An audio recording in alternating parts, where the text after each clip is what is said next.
Morning, everyone. Wednesday, the 13th of November. 23 beautiful, wonderful, perfect degrees. No wind. Dogs loved it. I did too. Far cry from -2. Okay, just kind of a heads up video. I don't do this very often.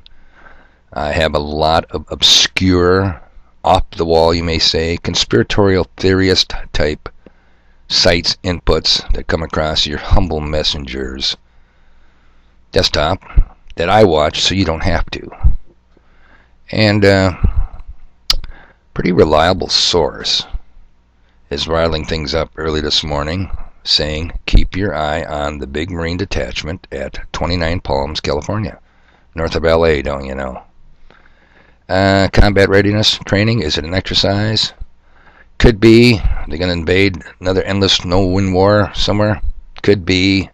But what's unique about this particular piece of low-class intel, yet fairly reliable predictor source that I'm coming from here, claims domestic employment. And another point of interest, which very little detail is coming out at this moment, more this morning, Fort Collins, Colorado. I don't have time to go into it now, but back during the Bongo administration, Mr. and Mr. Hussein Obama, Fort Collins was a hotbed at the Army base there for a lot of international training of foreign deployed troops on U.S. soil. But we won't go there at this moment. Fort Collins, Colorado, it's on the radar. 29 Palms, what the hell's going on out there? More to follow. But, like I said, the rub on this particular piece of low-class intel passed on to you from your humble messenger, domestic employment. Now, several weeks ago, maybe sooner, I also stumbled across some information that the Donald activated the Marine Reserve Unit in the Arlington, Washington, D.C. area to supplement, I say replace, Secret Service protection. Now, the theory being, the Donald can't trust his Secret Service. Let's see, was there another president that might have been wise not to trust his Secret Service attachment? Oh yeah, JFK. Would have been bad if he'd had a military attachment, attaché, if you know what I mean. Protect all the drunk Secret Service agents from Jack Rubenstein's bar, don't you know? The guy who shot Oswald. Oh, Jack Ruby. Yeah, well, that's not his real name, people.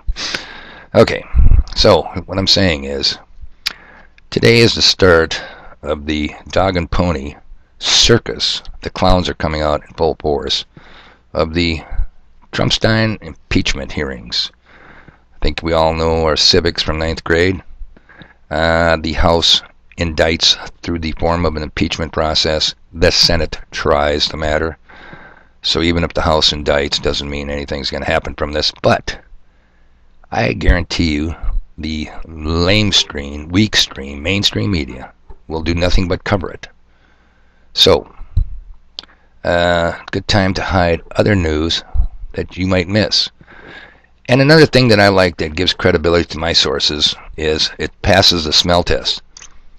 I didn't see it on fake stream media. If I see it on Fox, I think it's probably fake.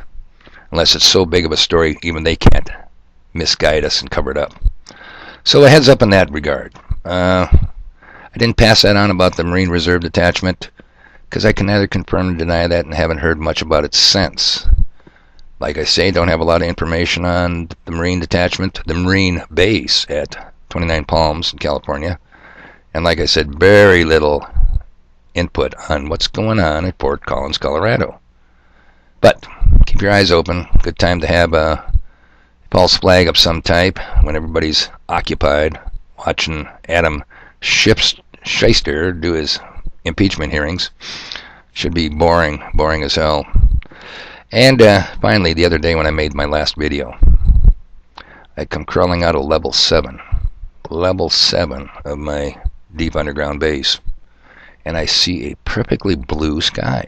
Geez, I just made a video about strategic aerosol injections. I just made a video about geoengineering. And I walk out and I go, Damn, are they monitoring my site and they gave us a clear sky today? Because I'll tell you what, it's been a long time since I saw a blue sky. Beautiful blue sky. And there was the sun. White, but there it was. I saw it. And later that afternoon, of course, it doesn't take long. Here come the clouds. Here come the little wisps, or little tattletales. Yeah. Now, it could be a Mandela effect. I might be misremembering my history.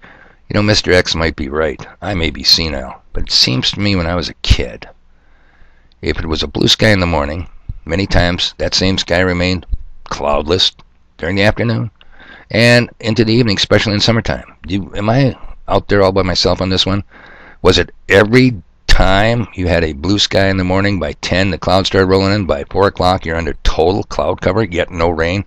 Am I missing something here? Is Mr. X right? Am I losing my effing mind? Because that's not how I remembered it as a kid. We used to have a blue sky all day, morning, noon, and into evening, especially in the summertime.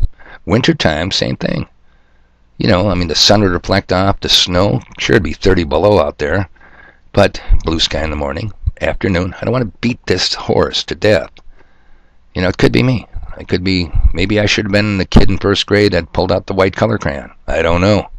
Anyway, just kind of a heads up I'm passing on to you. And if anything breaks, you can trust your humble messenger to pass it on to you.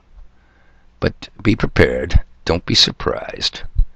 I think we're in for some serious issues coming up here real soon. Okay, people. You know perfectly well I got stuff to do. I can't be sitting on this stupid computer not getting stuff done. Till next video. You guys have a good one.